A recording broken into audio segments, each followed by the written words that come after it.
Good morning सभी को। साथी ज्वाइन करते जा रहे हैं, कुछ कुछ अभी ज्वाइन कर चुके हैं। ठीक है, तो आज की क्लास को मैं शुरू करता हूँ। स्टैंडर्ड डिजिटल क्लासरूम में पंकज शर्मा एक बार आपका स्वागत करता हूँ।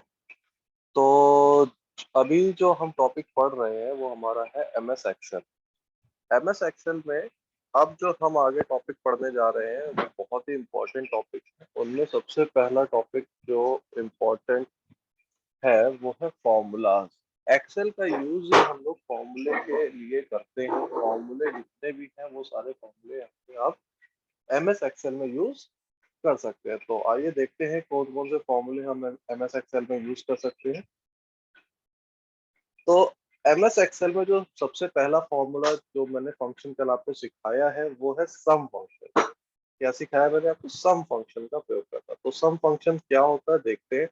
एमएस एक्सेल में जोड़ने के लिए इज इक्वल टू, इक्वल का साइन लगता है, सम फंक्शन का उपयोग कर दो या दो से अधिक अंकों को जोड़ सकते हैं। इस फंक्शन का यूज कर 255 अंकों को एक साथ जोड़ सकते हैं। तो सिंपल अगर मैं बताऊं कि अगर आपको किसी भी डिजिट को जोड़ना है एमएस एक्सेल में, अगर आपको कोई भी दो या दो से अधिक संख्याओं को जोड़ना है तो आपको सम फंक्शन का प्रयोग करना पड़ेगा। सम फंक्शन क्या करता है? आपका कोई भी दो या दो से अधिक संख्याओं को जोड़ने के लिए सम फंक्शन आपका एक्सेल में आपकी हेल्प करता है। कैसे करता है वो अभी हम आपको बताएंगे। कल आपको एक बार बताया गया उसके बारे में, बट आज आपको डिटेल में उसके बारे में जानकारी दें। तो यहाँ लिखा है इस फंक्शन का यूज कर 255 अंकों को एक साथ जोड़ सकते हैं। नेक्स्ट है सेल संख्या C5 से C10 तक का योग निकालने के लिए is equal to SUM C5 to C10 करना होता है। ऐसा नहीं है आपको बार बार डिजिट डालनी होती है, ये सब अभी आपको करके दिखाते हैं हम लोग। नेक्स्ट आता है आप किसी सेल में सम फंक्शन का यूज तुरंत करने के लिए आल्ट प्लस इक्वल का उपयोग कर सकते हैं। ये इसकी शॉर्टकट की होती है। आल्ट प्लस, आल्ट के साथ आपको इक्वल का बटन दबाना होता है। ये इक्वल का बटन आपका प्लस के पास होता है, प्लस वाले साइड पे बैक स्पेस से पहले का उपयोग कर सकते हैं। इस शॉर्टकट की का यूज कर किन्हीं भी संख्याओं का उपयोग आप क्विकली ज्ञात कर सकते हैं। जिस संख्याओं का योग ज्ञात करना चाहते हैं इन संख्याओं को सेलेक्ट करें और कीबोर्ड आल्ट प्लस इक्वल की प्रेस करें। जब सम फंक्शन रिजल्ट शो नहीं करता है तो आपको हैश का साइन देखने को मिलेगा। तो कॉलम की चौड़ाई को चेक करें। हैश आमतौर पर इसका मतलब है कि कॉलम की चौड़ाई बहुत छोटी है जिसे आप ठीक कर उसका आंसर देख सकते हैं। तो चलिए देखते हैं। सबसे पहले हम एक एक्सेल फाइल को ओपन कर लेते हैं। यहाँ पर हमने एक एक्सेल फाइल को ओपन कर लिया और थोड़ा सा मैं इसका साइज बड़ा कर देता हूँ। यहाँ पर मैंने लिखा मैं यहाँ पे 22, 24, 27, 29 और 30 यहाँ पे कुछ संख्याएं मैंने लिख दी और इसका आंसर हमें यहाँ पर लिखना है। ठीक है, यहीं पर मैंने दो संख्याएं और लिखी। जैसे मैंने यहाँ पे लिखा 12 और 15। तो देखिए कल हमने आपको बताया था कि कभी भी आपको जब आंसर निकालना होता है तो आपको उसका सेल नंबर लिखना चाहिए, ना कि वो संख्या लिखनी। चाहे कोई भी फॉर्मूला आप यूज करेंगे उसके लिए आपको सेल नंबर की जरूरत पड़ेगी। तो यहाँ पर अगर मुझे इसका आंसर निकालना है तो मैं क्या करूँगा? इज इक्वल टू, फॉर्मूला होता है SUM।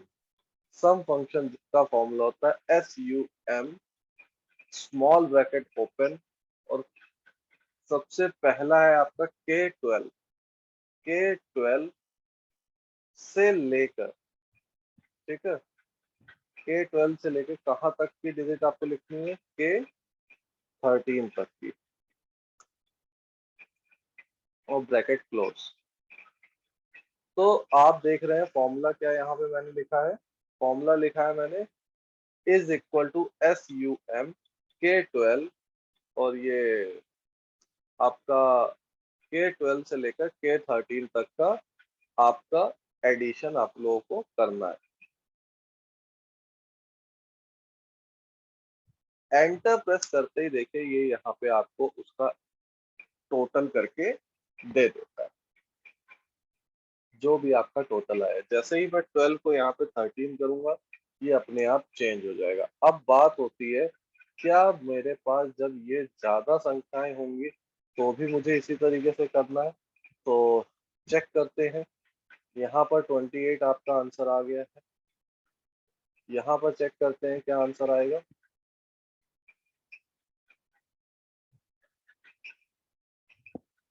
तो ऐसा जब आपको आंसर लेना होता है तो यहाँ पे मैंने इक्वल SUM लिखा, स्मॉल ब्रैकेट स्टार्ट किया, और H12 कहाँ से, H12 से लेकर आपको कहाँ तक चाहिए आंसर, H16, 30 कहाँ पे, H16 पे, H16 तक, और स्मॉल ब्रैकेट को क्लोज किया।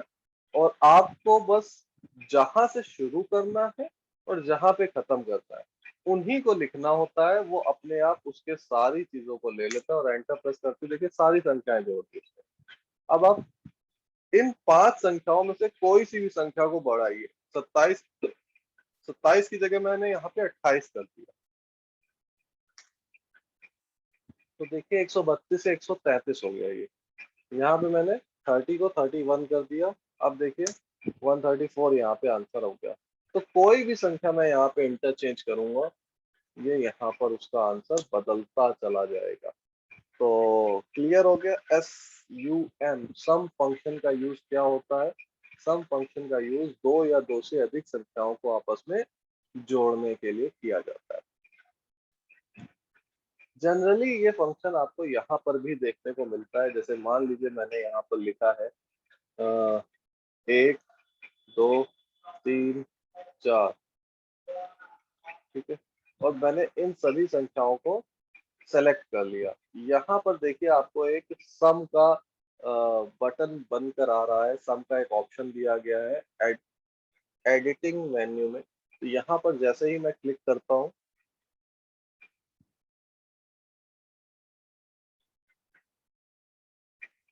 ये उसको जोड़कर दिखा देता है। तो यहाँ पर मैं डायरेक्ट भी सम ऑप्शन का यूज कर सकता हूँ। और मैंने जैसा कि आपको दिखाया सम ऑप्शन का यूज करके फॉर्मूले फॉर्मूले को अगर आप लगाते हैं तो फॉर्मूले को सीखना बहुत जरूरी है। और सम फंक्शन को मैं इसलिए बार बार आपको सिखा रहा हूँ कि अगर आप सम फंक्शन एक बार ठीक से समझ जाएंगे तो आप बार बार जो यूज होने वाले अलग अलग तरीके के फॉर्मूले हैं, जैसे चीजों को घटाना है, आपको गुणा करना है, भाग देना है, उन सभी चीजों को आप आसानी से समझ सकते हैं। तो आइए देखते हैं।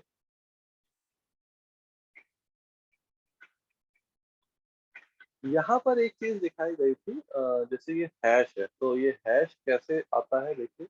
अगर आपका कॉलम का विड्थ छोटा है, इसमें वो संख्या नहीं आ रही, तो देखिए ये हैश दे देता है। जब आपकी संख्या आपके कॉलम की विड्थ यानी चौड़ाई से ज्यादा बड़ी होती है तो आपको ये हैश लिख के देता है। देखिए जैसे कि मैंने यहाँ पे इसको जोड़ना है इसके साथ, इस पे भी कहते, तो देखिए ये अलग ही डिजिट देनी शुरू कर देते हैं। इसके लिए मुझे अब उसे कॉलम को बड़ा करना पड़ेगा। तो कॉलम को बड़ा और छोटा करने के लिए आप यहाँ से इसको चेंज कर सकते हैं।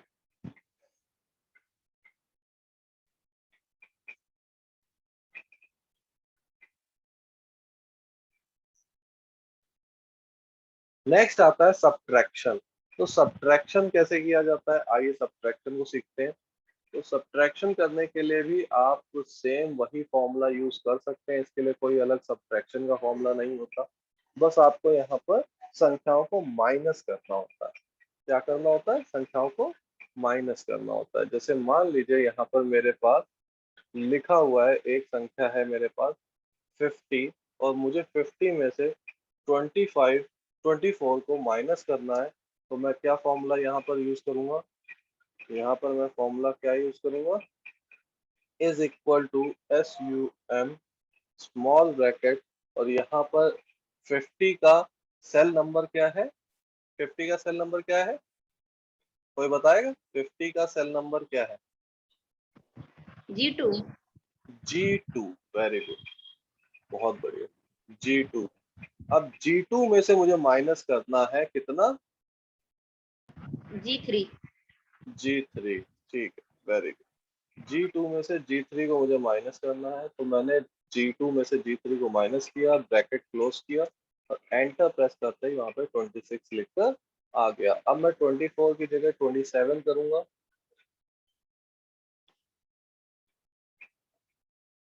देखिए वो अपने आप इंटरचेंज होता चला जाता है। 50 की जगह मैं यहाँ पर 150 करूंगा, तो देखिए क्या हो, ये अपने आप चेंज होता चला जाएगा। तो अगर आप सम को सीख गए हैं तो सब्ट्रैक्शन बिल्कुल सेम है। सम में आपको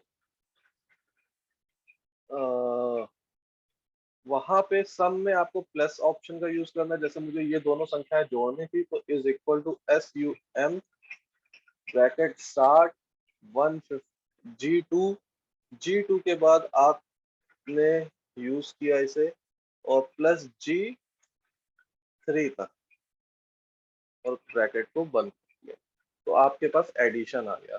अगर आपको जोड़ना है तो आपने ये फॉर्मूला यूज किया, अगर आपको घटाना है तो माइनस लगा दिया।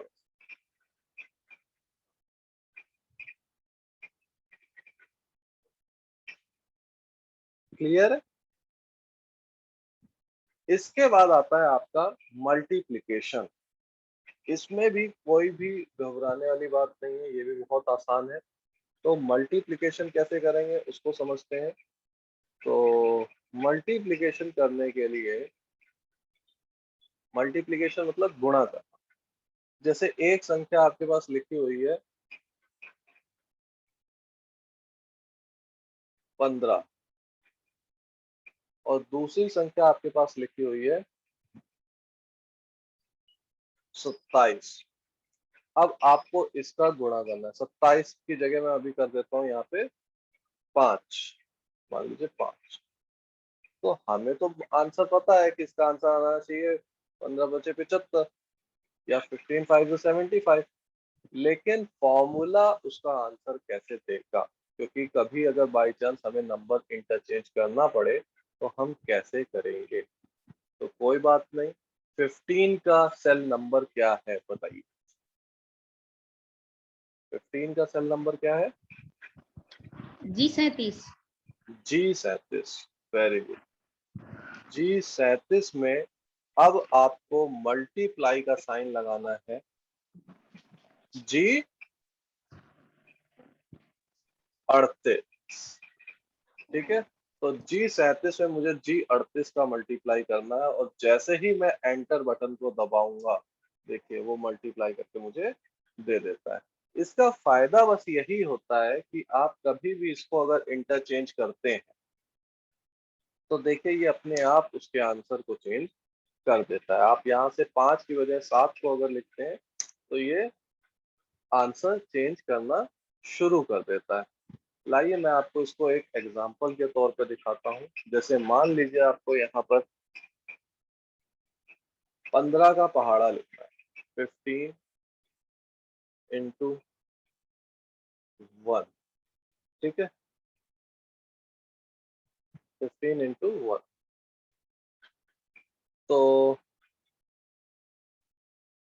1, फिर आपको 2। इसमें एक चीज और होती है कि आपको अगर गिनती लिखनी है तो आप उन दो संख्याओं को लिखिए, और सेलेक्ट करने के बाद आप उन्हें ड्रैग करा सकते हैं इस तरह से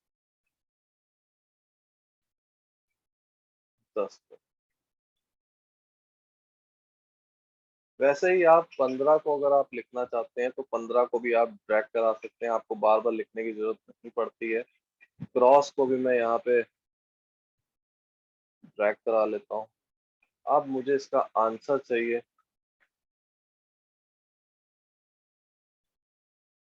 आंसर चाहिए मुझे इसका, तो मैं क्या करूँगा? तो सेम वही चीज जो मैंने अभी आपको बताई है, इज इक्वल टू 15 का सेल नंबर क्या है, सेल एड्रेस क्या है 15 का, बताइए। ये जो 15 लिखा है इसका सेल एड्रेस क्या है?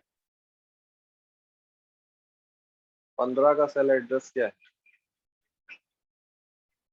यहाँ जो लिखा है ये 15 का सेल एड्रेस है G37, G37। इसमें मल्टीप्लाई का साइन लगाएंगे और I37, ठीक है, I37। और जैसे ही मैं एंटर दबाऊंगा, ये 15 एकम 15 लिखकर इसने मुझे दे दिया। अब मैं 15 इंटू 2 करना, मतलब 15 इंटू 2 करना चाहता हूँ, तो मुझे क्या करना पड़ेगा? Is equal to G38। तो मैं यहाँ डायरेक्ट क्लिक भी अगर करूंगा तो ये मुझे सेल का नंबर दे देता है। मल्टीप्लाई का साइन लगाते ही मैं जैसे ही इसके सेल पे क्लिक करूंगा, ये सेल का नंबर मुझे प्रोवाइड कर देता है, और एंटर प्रेस करते ही ये मुझे उसका आंसर दे देता है। तो अब बात होती है, क्या मुझे 10 बार इसका मल्टीप्लिकेशन करना पड़ेगा? नहीं। देखिए, हमारा कर्सर नॉर्मली इस साइन में रहता है, लेकिन इसके ब्रैकेट के बिल्कुल कॉर्नर के पॉइंट पे जब हम इसे लेके जाते हैं तो ये प्लस का साइन बन जाता है। इस प्लस के साइन के बनते ही हम अपना माउस का लेफ्ट बटन दबा के रखेंगे और इसे नीचे की तरफ ड्रैग करा देंगे। कहाँ तक कराना है? 10। तो देखिए अपने आप इसका पहाड़ा ये मुझे लिखकर दे देता है। सब जगह उसने फॉर्मूला इसका एज इट इज लगा दिया। एक्सेल आपके काम को आसान करता है, जिससे आप आसानी से उसके काम को समझ सकते हैं।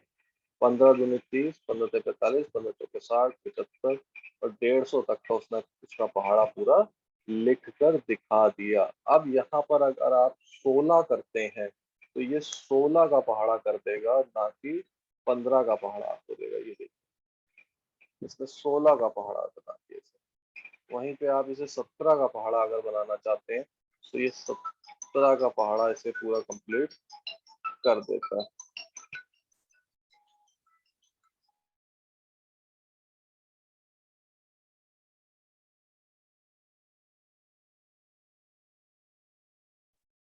तो मल्टीप्लिकेशन आप लोगों को क्लियर हो गया?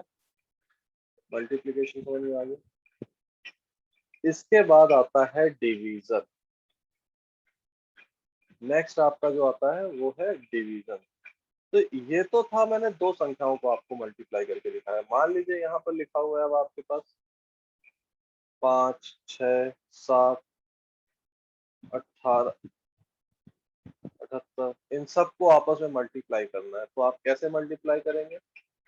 बिल्कुल भी दिक्कत की बात नहीं है। इक्वल का आपने साइन लगाया यहाँ पर, और यहाँ पर आपने 5 मल्टीप्लाई करना है इसमें आपको के 51 मल्टीप्लाइड के 52 मल्टीप्लाइड के 53, और बस आपको एंटर की दबानी है और ये सारी संख्याओं का मल्टीप्लाई आपस में होकर आपको ये इसका आंसर दे देता है।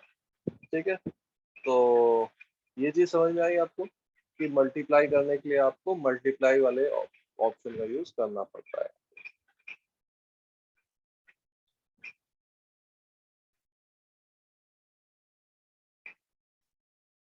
नेक्स्ट आता है डिवीजन। डिवीजन भी सेम बहुत आसान है। अगर आपको किसी भी संख्या पे भाग देना है, जैसे मान लीजिए यहाँ पे मुझे 125 में भाग देना है 5 का, तो मैं क्या करूंगा? अलग अलग सेल्स में इसे लिख लूंगा। एक में लिखा मैंने 125, एक में लिखा मैंने 5। अब मुझे इसका भाग देना है, तो इज इक्वल टू 125 का सेल नंबर क्या है? K59 divided by K60। बस आंसर आ गया 25 आपका। तो आपको इसका आंसर निकालने के लिए बस आपको फॉर्मूले के बीच में डिवाइड का साइन लगाना है। जहां पे आपको प्लस लगाना है, फिर माइनस लगाना है आपको सब्ट्रैक्शन के लिए। मल्टीप्लिकेशन के लिए आपको मल्टीप्लाई का साइन लगाना है, और डिवीजन के लिए आपको डिवाइड का साइन लगाना है। तो ये 4 अलग अलग साइंस है जिनको आप सिर्फ चेंज करेंगे और आपका आंसर आपके सामने आना शुरू हो जाता है। तो ये तो रहा आपका डिवीजन। नेक्स्ट आता है एवरेज। एवरेज क्या होता है? एवरेज को समझने के लिए पहले मैं आपको एवरेज समझा देता हूँ। एवरेज कहते हैं औसत को, यानी कि कभी कभी क्या होता है कि हमें कुछ संख्याओं का औसत मान निकालना होता है। जैसे क्लास में किसी बच्चे के नंबर आए 4, किसी के आए 5 और किसी के आए 6। तो 4, 5 और 6, यहाँ देखिए, एक बच्चे के नंबर आए 4, एक बच्चे के नंबर 5, एक बच्चे के नंबर आए 6। तो 4, 5 और 6 जो नंबर आए हैं, इनका औसत क्या होता है? ये औसत निकाला जाता है इन तीनों संख्याओं के योगफल और बटे उन संख्याओं की संख्या। जैसे कि इनका टोटल कितना होगा? इनका टोटल होगा 15, और 15 में अगर मैं 3 का भाग दे दूं, क्योंकि ये टोटल संख्याएं कितनी है? एक, ये भी एक, ये भी एक, तो टोटल हो गया 3। 3 संख्याएं हैं और इनका योग है 15। तो इनका औसत मान जो आएगा वो कितना हो जाएगा? दिस डिवाइडेड बाई दिस, ये हो गया 5। क्लियर है आप लोगों को?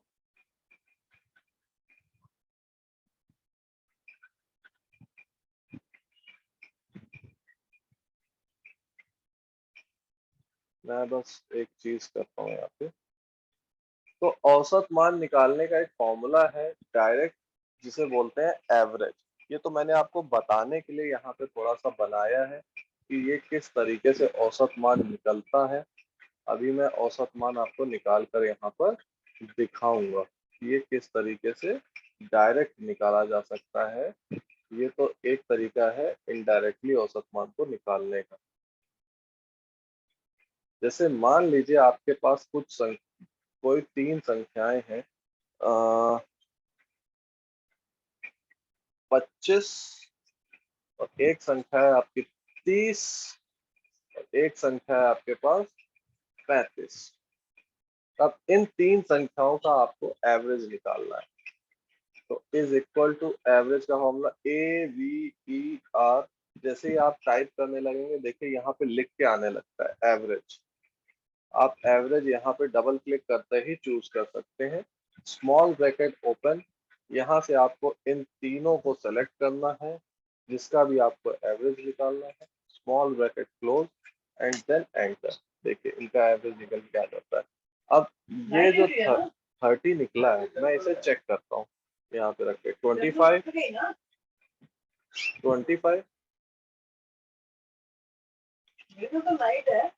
25, और यहाँ पे मैंने रख दिया 30, और यहाँ पे मैंने रख दिया 35।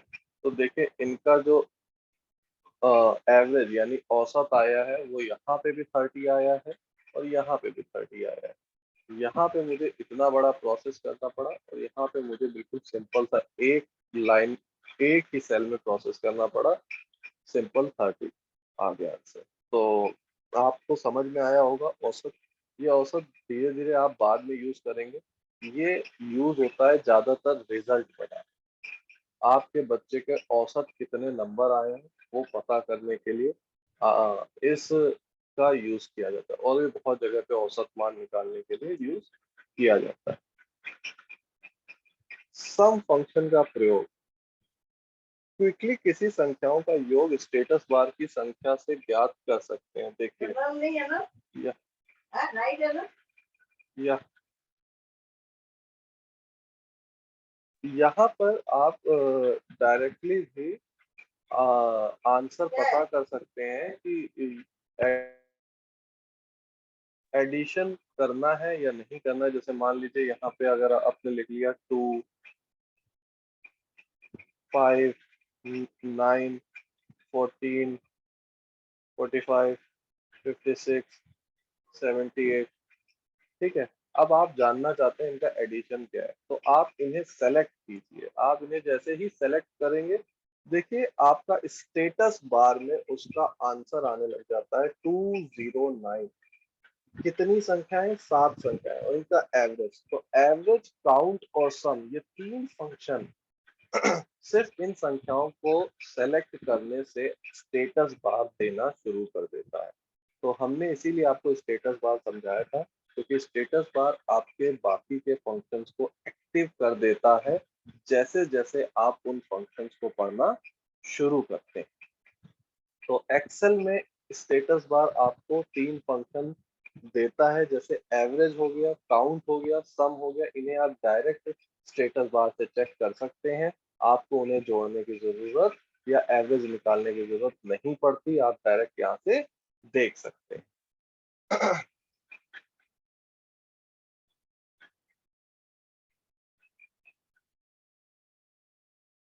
तो ये था आज का हमारा टॉपिक। अगर आपके कुछ भी सवाल हैं, कुछ भी क्वेश्चन है, तो आप हमसे पूछ सकते हैं। इससे पहले मैं आप लोगों को कल का रिजल्ट दिखाना चाहूंगा कि आप लोगों ने जो कल का रिजल्ट, कल का टेस्ट दिया है। 8 लोगों ने अभी तक पेपर दिया है। अभिनव तिवारी 18 नंबर आए हैं, अंजलि गुप्ता के 12 आए हैं, पूनम बाई और मंजू देवी आप दोनों के ही 10 नंबर आए हैं, थर्ड रैंक पे हैं। फिर सीमा कुमारी के 8 नंबर हैं, काजल के 6 नंबर हैं, गजेंद्र के भी 6 नंबर आए हैं, और इरफान के भी 7 नंबर आए हैं। चलिए तो चेक कर लेते हैं कि क्वेश्चन पेपर में क्या क्या गलतियां की हैं आपने। सबसे पहला क्वेश्चन था, एमएस एक्सेल में कॉलम्स और रो जहां पर क्रॉस करते हैं उन्हें क्या कहते हैं? उन्हें सेल कहते हैं। मैंने आपको बताया है, जब भी वो इंटरसेक्ट करते हैं उन्हें सेल कहा जाता है। एमएस एक्सेल में बॉर्डर का उपयोग क्यों करते हैं? एमएस एक्सेल में बॉर्डर का उपयोग सेल को हाईलाइट करने के लिए किया जाता है। सेंटर अलाइनमेंट की शॉर्टकट कीज क्या क्या होती है? कंट्रोल प्लस ई होती है।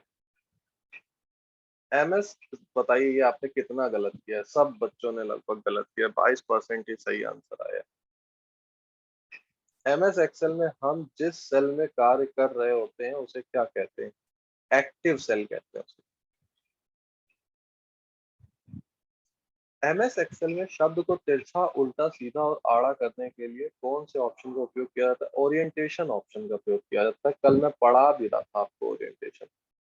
अगर आप लोग वीडियो देख के करते तो सही कर सकते थे। एमएस एक्सेल में एक सेल में लिखे हुए टेक्स्ट को ऑटोमेटिक एडजस्ट करने के लिए कौन से ऑप्शन का उपयोग होता है? रैप टेक्स्ट का यूज होता है। एमएस एक्सेल में कोई भी फॉर्मूला लगाने से पहले कौन सा चिन्ह लगाना अनिवार्य है? कौन सा साइन यूज किया जाता है? इक्वल का साइन। मैंने आपको कल भी बताया था, इक्वल का साइन। आप कोई भी फॉर्मूला यूज करिए, चाहे एवरेज यूज करिए, चाहे आप सम यूज करिए, आप सब्ट्रैक्शन कीजिए, मल्टीप्लिकेशन कीजिए, डिवीजन कीजिए, आप कोई भी फॉर्मूला यूज कीजिए, आपको इक्वल का साइन उसमें यूज करना ही पड़ेगा। तस्वीर में दिखाए गए हाईलाइट सेल को क्या कहेंगे? सेलेक्टिव सेल बोलते हैं इसे। क्या बोलते हैं? सेलेक्टिव सेल, क्योंकि ये सेलेक्ट किया हुआ सेल है। एमएस एक्सेल में दो या दो से अधिक सेल को मिलाना क्या कहलाता है? मर्ज। सेल को मर्ज कहलाना कहलाता है, मैंने आपको बताया था। और ये सेलेक्टिव सेल वाला तो सबने ही गलत किया, 0%, किसी ने भी सही नहीं किया। हमने उसका एड्रेस नहीं पूछा था आपसे, कईयों ने उसका एड्रेस दिया है B5, लेकिन जब आपसे उसका एड्रेस पूछा जाएगा तो आप एड्रेस बताएंगे। बट यहाँ देखिए क्वेश्चन क्या लिखा है, तस्वीर में दिखाए गए हाईलाइट सेल को क्या कहेंगे? सेल को सेलेक्टिव सेल कहते हैं। एमएस एक्सेल में संख्या जोड़ने वाले फंक्शन को क्या कहते हैं? सम। सम बोला जाता है उस फंक्शन को। ठीक है, तो अब आपके अगर कुछ सवाल हैं, कुछ क्वेश्चन है, अगर आप पूछना चाहते हैं तो पूछ सकते हैं।